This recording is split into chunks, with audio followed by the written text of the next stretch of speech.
Hello, Dana. Welcome to Serbia. Welcome to Belgrade. Welcome to our newspapers, the Mondo. We wanted to make a story about, little life story about your life.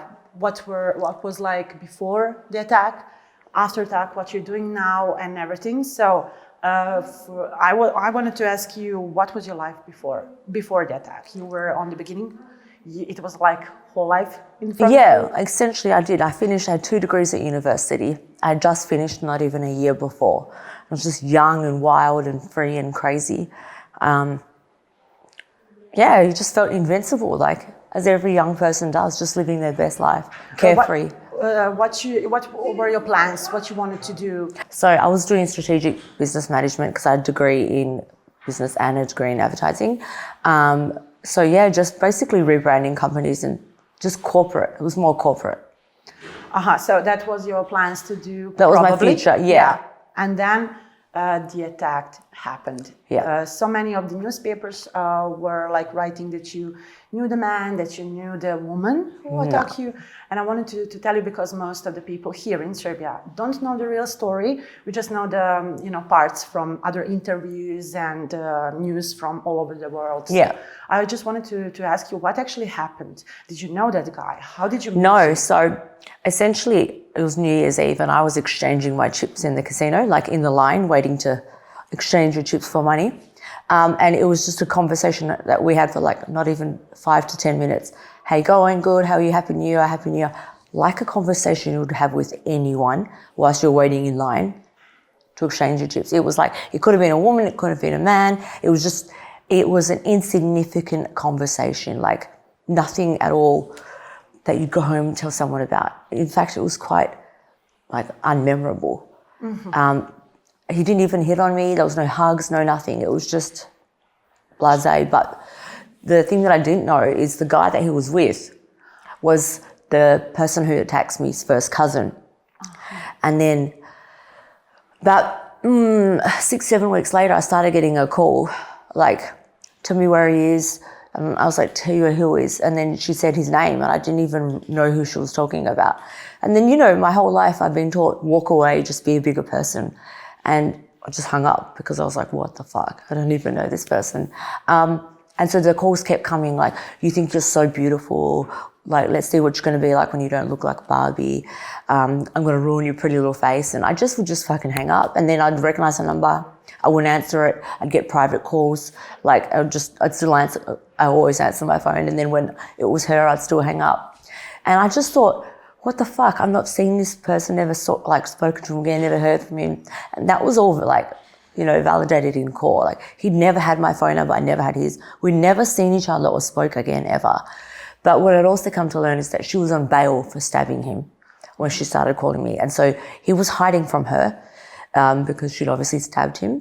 And that's where our justice system went wrong, because for a violent attack, you should not be out on bail. Yes, maybe for fraud or being petty thievery. Basically, no one should be on bail, but the system can't hold that many criminals. We're digressing.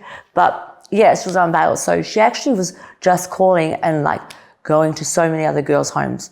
So the day that she did this to me, she broke into 4 other women's homes as well. Oh. So I was her last, let's say, victim, even though I hate that word, because to me, victim is a state of mind. I know. But I was a little curious to know, do you know how she found your number, your address? Never. How come? No, but fairly small, and I just moved to there. In court, she said that she knew I lived near the casino, and she just went to the apartments and said, does anyone know where a sexy blonde girl lives? Her name's Dana. She's my friend, I want to surprise her. But at the same time, I don't really know what to believe because she just lied about everything. So, but she just was on a drug-fueled rage and I was sleeping on my couch. I'd fallen asleep like I did all the time. And normally I slept naked, but I had pants on this time, which was lucky, but I was still naked on the top half. And essentially I lived in an apartment, so she climbed over into meters and meters high wall into my high-rise balcony, into the balcony through the back and broke in through my back door. She climbed apartments and I was living in a really secure building. You had to intercom, locked, Was high she security. alone or with somebody? She came with a guy. I didn't know him either. And yeah, they both broke in through the back, and I basically woke up and I was like, get the fuck out. And it was just like screaming match, and I was just holding myself because I was nude. Yeah. And then I just went to the front door. I was like, get the fuck out. She's like, tell me where he is. Tell me the fuck. And I was like, I don't know where. I haven't fucking seen him. I've never spoken to him again. And it's like the more I was trying to explain to her, like I was being rational, that I haven't seen or spoken to him, the more crazy it was making her. She thought I was lying. Yeah. But I hadn't ever seen or spoken to him again, ever. So... And did she brought that, the mental expert was there. She was like, tell me where he is or I'm going to set you on fire. And before I could even talk, she had taken the lid off and she just doused me in methylated spirits. And I was literally burning like instantly. And I don't know if you guys have it here, but like we have this, it's like a toy puppet police thing. We call them constable care, and they come around your school when you're a kid and they teach you like safety, like stranger danger, fire, safety. Okay. And straight away I just remembered about stop, drop and roll. And I stopped, dropped and rolled. And as I was rolling on the floor, trying to put the fire out, like screaming, they were laughing at me as they watched me burning alive. And by the time I got up from rolling, they had gone through the back door, all the way through the house again, through the back door, and like climbed down the apartments and fled, leaving me just burning alive. And what Constable Care forgot to tell us is for a chemical burn, you just go straight underwater. So by the time I got back up from stop, dropping and rolling, I was just 10 times worse on fire. I'd spread the flames, so I look like, I don't know if you guys have seen the movie Fantastic Four here. There's a fire guy and it's just, and all I could see was flames. And I was screaming so loud for help that because I lived in high-rise buildings, the guy who lived in the high-rise next door heard me scream and came into my apartment. He's building manager for all 3 of the buildings. He was in the entire building and heard me screaming and just walked in. He said, my name's Dennis, like, let's get you in the shower. And I remember so stupidly saying, are you sure? Are you sure? Because I thought if you go in the shower, you blister and scarring, not knowing how fucked up I was. And then I was in the shower waiting for the ambulance, and I remember like the pain was so excruciating and the water was trickling onto me. And it wasn't even high pressure or anything like that. It was just normal water, cool, you know, not overly cold, but every single drop just felt like acid burning into my skin and flesh. And I just kept going, my hands, my face. And then when the ambulance got there, I just said, knock me out. Take away the pain. And when I woke up, I didn't realize I was in a coma. And then... They put you in a coma because of the pain and... yeah, and I did die. I died. I also died. I died the second night. I died the third night. And then my sister, I had my whole family around me. And then we were listening to Whitney Houston step by step because I'm a diva. But I didn't realize the burn was so significant. I had no like face, no voice, no nothing.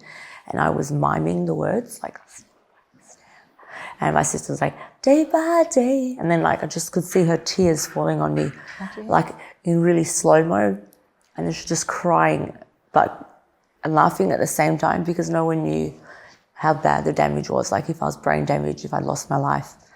And my sister was like crying and smiling because she said straight away, my sister's in there. And she knew that if I was there, that there's a chance for me to fight. And then later on, I would learn that the hardest part about cleaning up my house was the big chunks of flesh that my sister had to scrape off the ground from the shower. Oh my God. I know that it was so hard for family, for friends, for people who loves you, likes you, supports you. How they help you? What was the biggest like problems during? Essentially, I was like a full-on disabled. I had to learn to walk, talk, and move again. Okay, so I got discharged from the hospital as an in and out patient after 4 years and 10 months. So, I mean, obviously, I wore the garment for 3 years and like faceless, nothing. But I had to fall asleep. I had arm splints, wrist splints, elbow splints, palm splint, neck brace, 5 sets of braces, mouth splint. Like I couldn't move, walk, talk. You imagine how hard a baby is that can't do anything for itself. You imagine an adult, you know, I was just like a monster all day, every day. People always focus on the fact that I had no face and I lost my looks. No one focuses on the fact that I was so disabled. I couldn't move, I was like stuck, I couldn't shower myself, I couldn't do anything. Like the face was the least of the problems. I had no functionality. And I always say, one of the hardest parts about being burnt is I didn't just get burnt. My entire family and friends got burnt. Yeah. Everyone I know loved got burnt because it took not even a village, it took a fucking country to get me where I am now. And lots of selflessness and sacrifice from my friends and family. Like people always say to me, what hard work did I put in? But my God, it was the biggest team effort ever. And they always say, how did you not give up or want to die? First of all, if I ever promise something, I never break a promise. My sister said, you promise you won't kill yourself? If I promise, I will never give up on you. I couldn't kill myself if I wanted to. I was so disabled, I physically couldn't do it. There was no way I could kill myself. But I wouldn't because I promised my sister and my mum, and they gave up so much of their lives. And people always say to me, how did you get through it? I've never had an antidepressant. I've never seen a psychologist. Wow. Yeah. I did it because this is going to sound so corny and cliche. I did it from love because this is what love looks like. Being burnt alive and the actual physical pain of being burnt is nothing in comparison to the aftermath. Okay, I remember burning alive. I remember that pain so perfectly, but that was a tickle in comparison to the years of aftermath, like the recovery. When you decide you're going to be the baddest bitch on the planet and make the world's biggest recovery, you got to get yourself into a whole nother ballgame of like mindset and be like, fuck, I'm going to have to go through way more pain than what the burn was to get to where I want to be. And in the beginning, they told me that I would never hold a pen again. Exactly, that was what I wanted to ask you. What the doctor said. That was my prognosis, never hold a pen again. I remember like asking if I was ever going to look like me, and they were like, basically, essentially the life you had's gone. That face, your person, gone. But I couldn't look at my mum or sister or my friends or family and not fight. Because I know that for the rest of my life and for the rest of their lives, they all would have given up their life to take care of me. Like, fuck, I was going to let that happen. I love them way too much for that. Yeah. And so... And were you like angry, or I guess you were Listen, so angry? people always ask me if I hate. And I think when I was young, I stopped hating. I had like lots of life lessons before my burn, because hating someone is like drinking fucking poison and expecting them to die. It takes up every part of your body. It's all consuming. And I didn't have the energy to give that to a piece of shit. This energy that I had was going to the love and power of my family and friends, the love and power they gave me. I was using every bit of that to take this burn on and make it my bitch. Like, you can't tell me no. I'm stubborn as fuck. So the more no that I got told, the harder it made me fight. The more that people cared about, oh, she lost her face, the harder it made me want to look like Dana again. The more doubt the world had in me, the more I fought. Yeah, it was like some kind of revenge. The best revenge I could ever got was success. But also, the more my friends and family loved me and gave up for me, the harder I fought. Yeah. Because they were going to give up the rest of their lives, and I wasn't going to let it happen. And I wanted to ask you how long it was like the time you went to hospital, and when police find out who was your attacker. By the time I woke up from my coma, they already knew? She was apprehended, yeah. Mm-hmm. Yeah.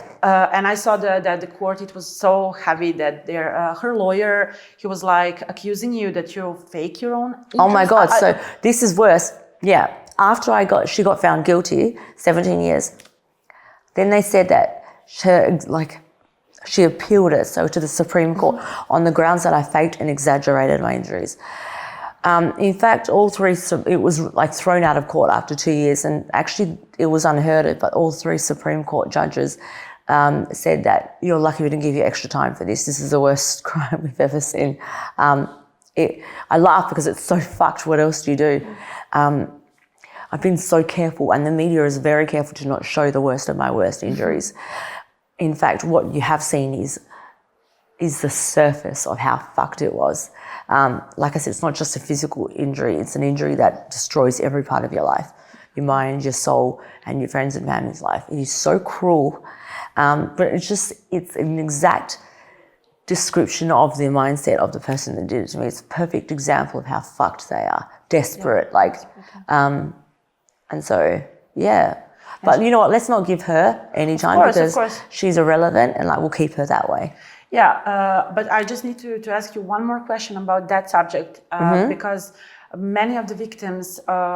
I'm sorry, not victims. You know, just for everyone to know, you're not. I get it. If you looked in the dictionary, different definition of victim, here we are. But to me, it's a state of mind. Survivor, I prefer survivor. Okay, survivor it is.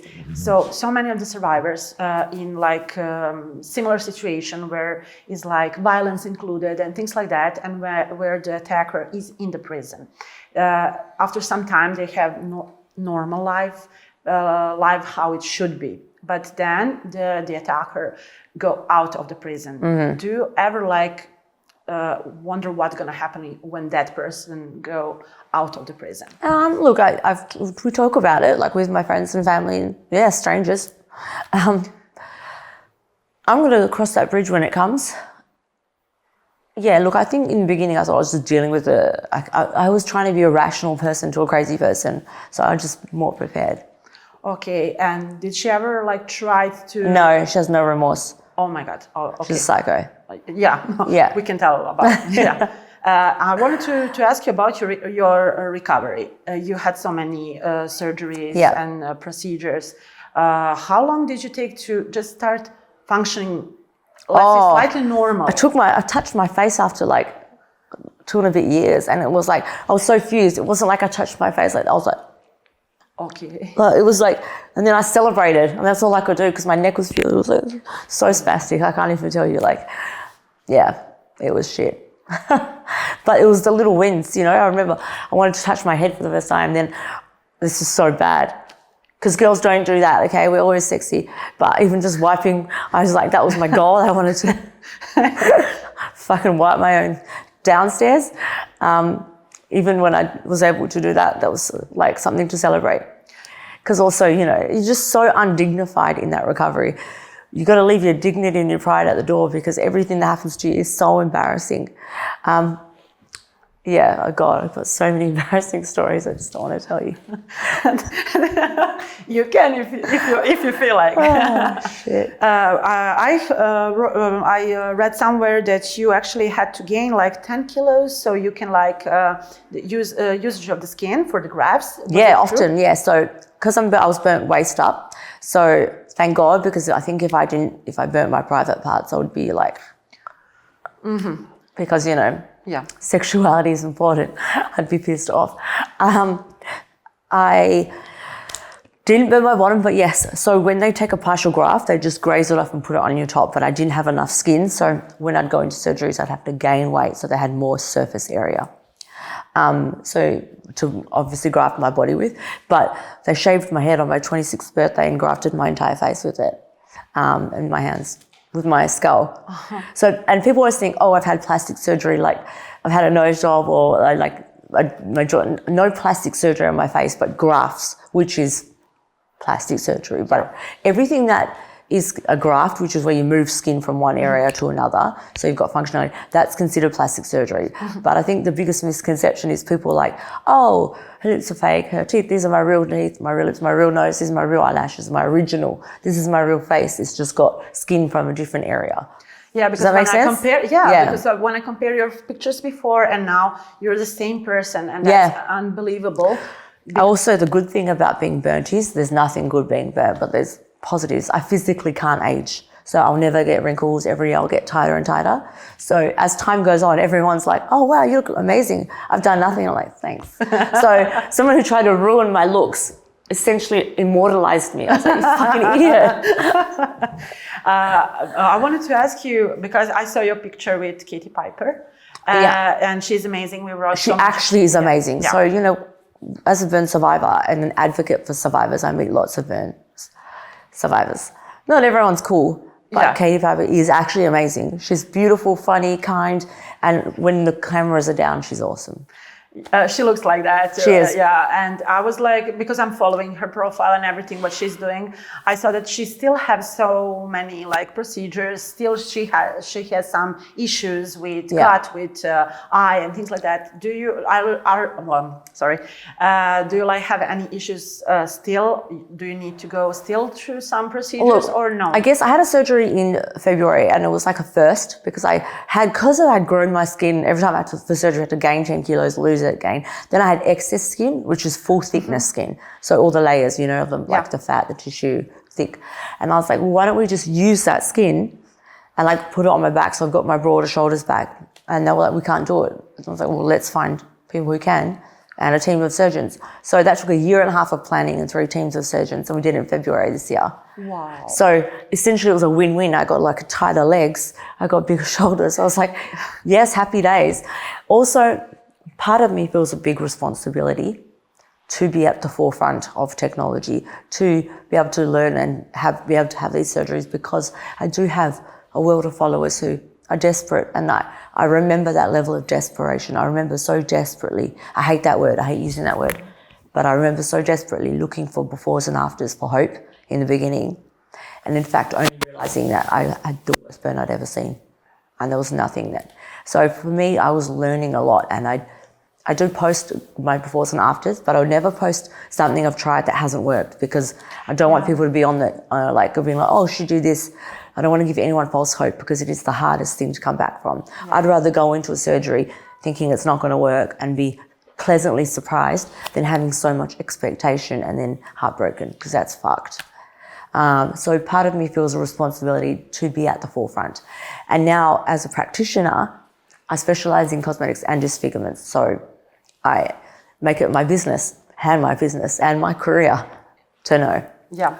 I saw that you had like some like pause in your Instagram posts, and then I later realized that you actually was studying. Yeah, I went back to uni. Yeah, and I was so amazed because you changed your profession again. Yeah, and you got a science degree. Masters in science. It's a medical degree. Yeah. When did you start? Like, I don't know how it's like in Australia, because here it's completely different. It took me years, and I did like 2 years worth of free work, which essentially I paid to work because we have to do rotations at different hospitals. So because it was a master's, it was a post, so I'd already done, that was my 3rd degree to match my burns, 3rd degree. But yeah, look, it was years, it took me years to do it. And then after that, like having to go study all the other intricacy things because I wanted to specialise in cosmetics and disfigurement, that was like another year, and then getting it all set up, it was like, essentially from my burn, it was just non-stop. It was burn, cancer, book, travel, tour, uni, more study, more operations, open my clinic. Then now, like 6 weeks ago, I opened my 2nd practice. Wow, amazing. I guess that for the patients, it's so important when they meet somebody who gone through so many things and actually know how it's like.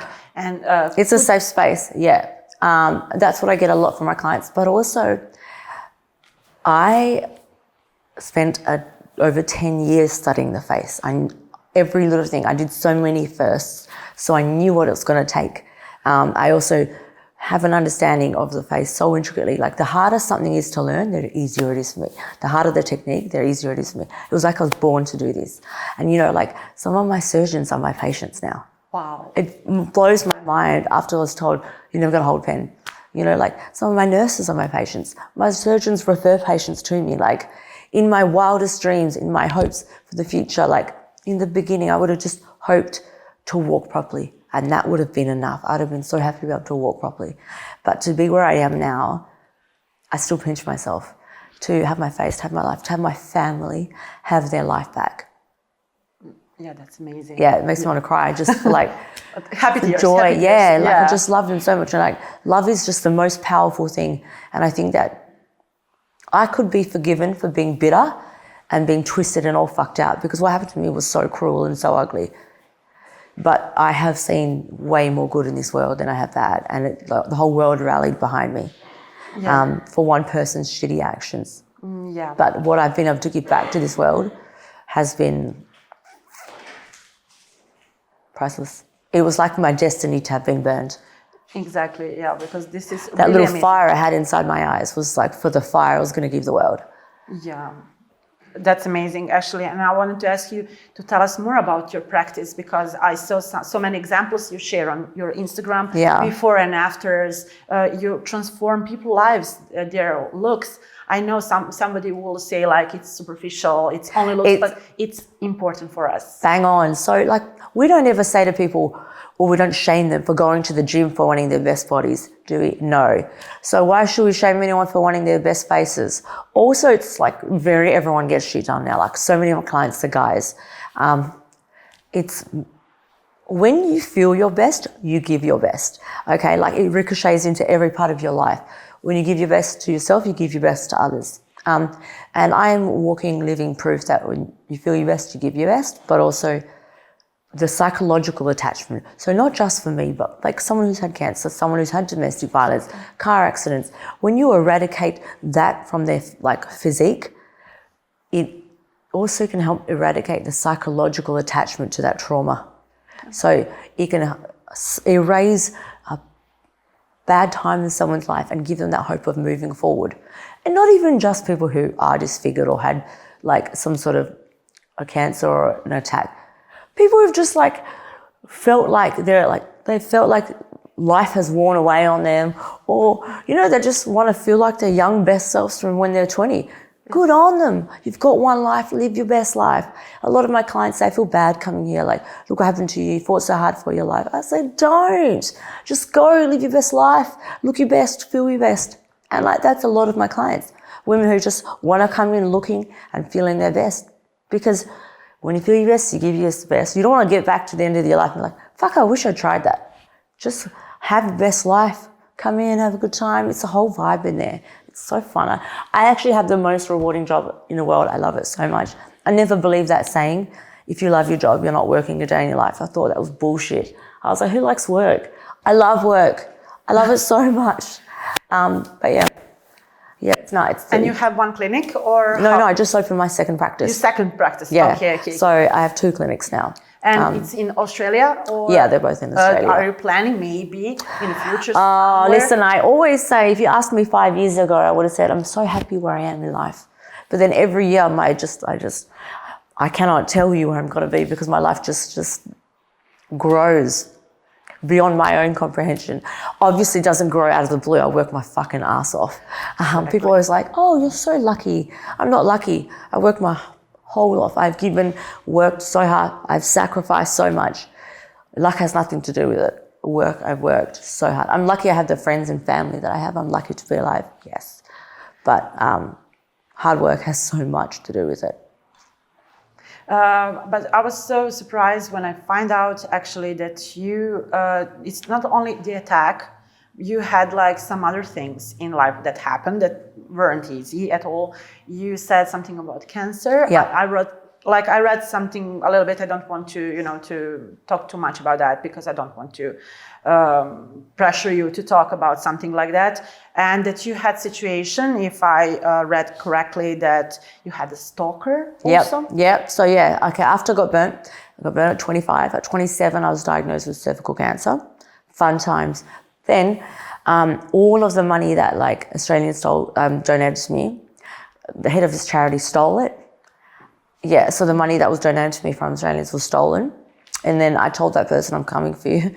Then that person went to jail, in the same jail who was the girl who burnt me. So I was like, fuck you, I'm coming for you. And I knew that I was never going to see a cent of that money, but it was also everyone who donated that money from Australia. It was like pensioners and grandmas, or babas and dedos, and young kids who were like, this is my like, what do you guys call it? When you do a chore. Oh, ušteđevina.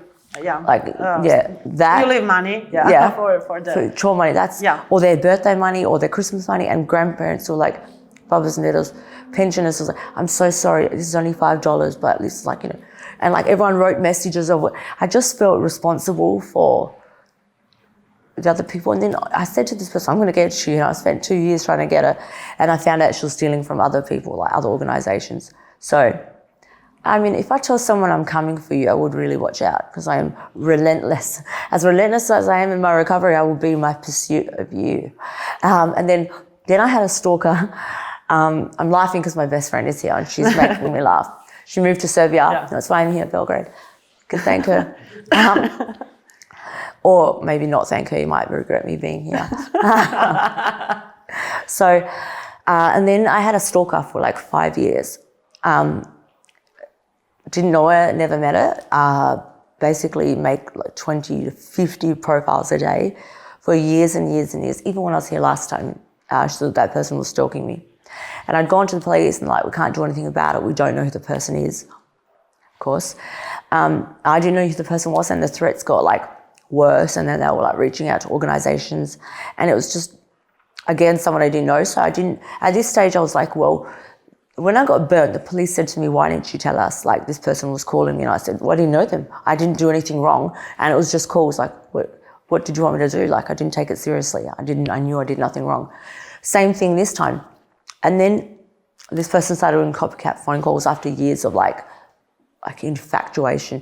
I didn't know if it was a boy or a girl because there was a lot of like love and lust messages, like a lot of sexual things that they wanted to do to me. So I just didn't know if it was a boy or a girl.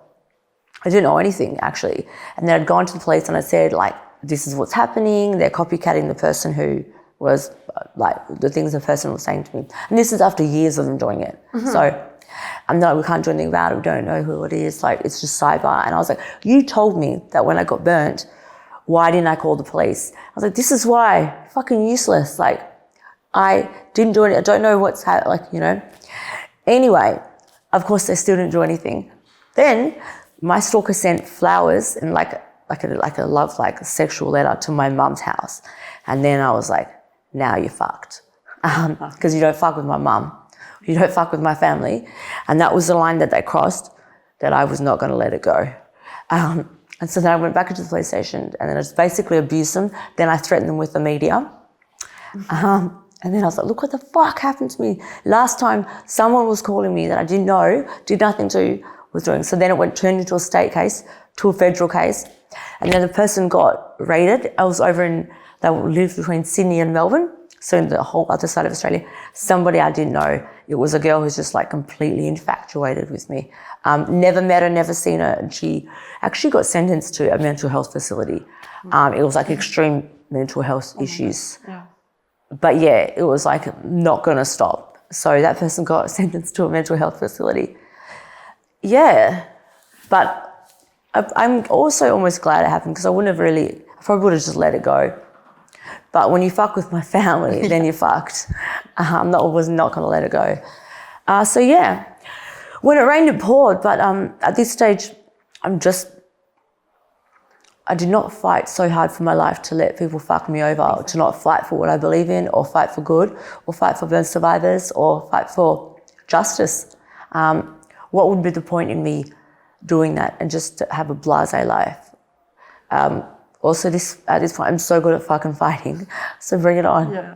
I wanted to ask you because you're putting so much on your social media, and so many other girls, influencers, we like normal people do the same, and you've gone through a horrible experience of somebody you don't even know. And what is your advice for all people who like putting their life, and it's their job actually to put their life on the social media, how to protect ourselves? Especially, I know that violence doesn't have a gender, but still, I think that still women are more in danger than... Well, men are in danger too, like exactly. If I'm honest, women and men. Domestic violence works both ways. Mm-hmm. But it doesn't matter if you're putting your life out on social media or not, because the reality is, I was a private person. I did nothing wrong. Look what happened to me. And everyone has the right to put whatever they want out in social media. It doesn't give other people the right to harm anyone. And also, I guess the only thing with putting your stuff out on social media is people are going to be keyboard warriors. But it's the same thing as when you walk in a room, people are going to smile at your face and turn around and they're going to say shit anyway. My advice to everyone is just live your best life. Ignore them as long as you're happy with yourself and you're doing that for yourself. That's fine, because people are going to say something anyway. Don't like let other people's poisons affect you. As long as you know you're a good person, you're doing the right thing. Live your best life. Also take your power back when you can.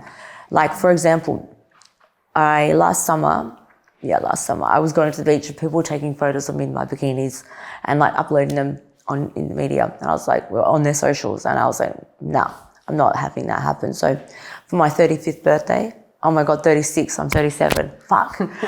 For my 36th birthday, shit. I just wore like the smallest bit of lingerie and I decided to show the world my own body on my own accord. Yeah. Amazing. I was like, here I am in all my fucking glory. No filter, no editing, no special effects, no fake tan, no fake lips, no fake hair, no fake nails. Still my real nails, FYI. But like, I was like, no one can take this from me if I give it to you. Was that the situation with the mask? It was 100% the situation with the mask. So then I didn't even know there was a thing called like the media police in Australia, but like they were camped outside my house for years trying to get a photo. My dad's house, my mom's house, my friends' homes around the corner. But the reality is they weren't going to get a glimpse of my face anyway. I had a mask on. But it's just the power that people want to take from you. If you take your own power back, no one can weaponize it against you. But as for social media, people should be able to do what they want without being harmed. In real life anyway, also, not just social media. Yeah. Men and women should have their own rights and they should be able to feel safe. Were you afraid, like, after everything, when you like step on your feet again and start like going out, were you afraid of like having social life again, you know, or? In the beginning, I'd say the media, and because I was so public, so in Australia it's like a huge, the media and public, they softened me. I was also had to relearn myself, and I guess I really was always like, when I'm out, everyone knew who I was, it was photos, it softened me. And over the years, I've learned to be Dana again and not give a fuck, because that was like me living a shell of myself and I was still fun and happy and still wild, but I'm by nature wild. Like, she's like, what are you wearing today? I'm like, this is my normal everyday clothes. I'm a fucking wild animal. So I just thought, I didn't want to be softened. It took me years to like become Dana again in every way. And I was nervous, but I was relearning myself. I was softened by public, you know, but then in the end, I just realized people are going to say what they want to say anyway. As long as I know who I am, my truth. I know I'm a good human. Like, that's a them problem. That's not a me problem. Yeah. And what is Dana after like work day is over? What do you do like for yourself? What do you enjoy now? I like the small things. So I like being with my family, my friends. I love bashing my nephews, watching movies, playing with my dog, walking my dog, like just the small things. Like, it's never lost on me that I can sit here right now and talk to you and move my hand like this. It's not lost on me that I have a voice, because they were all gone. I walked here, that's not lost on me. It's the smallest things that we all take for granted, but I still don't. Yeah. So when I remember being in my hospital bed so disabled, and I'd lived life so hard. I grabbed life by the balls. And I just remember having no regrets. The only regret I had was not spending more time with my friends and family. And I have fixed that. I have altered it. I spend so much time with my friends and family, because that is the meaning of life. It's the point of life. But I also grab life by the balls while I do it. Excellent. And tell me, what are your plans That's now? not how I grab balls, just for the record, okay? I don't grab balls like that. And what are your plans now? I guess, I know you said like 5 years ago you couldn't like imagine that all these things are going to happen, your second clinic and everything. Do you have any particular like plans, what you like plan to do? Maybe not another degree or anything? I don't know. Oh, shit. No, I don't know. No, I don't. Listen, I have to study to get to where I want to be. It's like point A to point B, but fuck, it's boring. I hate it, but you just got to do it. It's part of being an adult, isn't it? You got to eat shit. That's part of being an adult, is eating shit. No, look, I just want to live my best life, I think. I do want to have a kid. But, you know, maybe not the traditional way. I just don't know about, like, I don't have too much patience when it comes to things. I mean, yeah. No, so I do want to have a kid, I think. But yeah, I don't know. Career's getting in the way at the moment. Okay, I didn't want to ask because I personally don't like that kind of like questions when somebody asks you, do you have a boyfriend? No, it happens all the time, Yeah. like, especially because, you know, I'm European. It's every second. It's not even every minute. It's like, when are you going to get married? Do you have a kid? And then, like, if I say I'm single, they like look at me like, poor thing. Like, oh, I'm like, yo, I'm single by choice. Like, I'm not struggling. I'm just single. I'm struggling to find patience. Okay. Because you're so beautiful and you shine through the all around us. And it was my first impression when I saw you. Your eyes are like smiling, and I was like, how do you react when somebody like approach you, try, you know? Oh my God, I get hit on all the time. I'm fine with it. Sometimes I make jokes. I'm like, you must like your meat well done. I'm like, what the fuck? Oh my God. Dark humor. But honestly, if they don't get it, now when I go out, not so much if they don't know, they're like, what the fuck are you talking about? But if you know who I am and I say it to you and you don't laugh, then you're not for me anyway. I like twisted humor. So. That's amazing. And my last questions are about Serbia, actually. Because here, there were some articles about you. It was like, Serbian woman get burned, blah, blah, blah, blah, blah. But it was really interesting to know how often you come to Serbia. Are you from our country or not? Who is from your country is from Serbia? My dad, but my mum's like former Yugoslavia, like Macedonian. So, but I will be coming more frequently since my best friend moved here. How dare she leave me? But no, so I'll be coming a lot more. But also, I did a heritage test, so I'm like 98% Balkan and 2% Viking. So that's what, yeah, I mean, it makes sense. It makes sense. Yeah. So, what do you like about Belgrade? I love it here. It's like it's a magical city. No one can escape Belgrade's like magic. It has everything. It's part of every part of every culture here, and people still know how to live. Like they still have the good values, and it's still got good nightlife. It's got good shopping. It's just modern and old together. I really like that aspect of it. It's still got its customs and its traditions, but it's modern. I think it's like really good explanation of my personality too. It's progressive with good values. Yeah, good to know.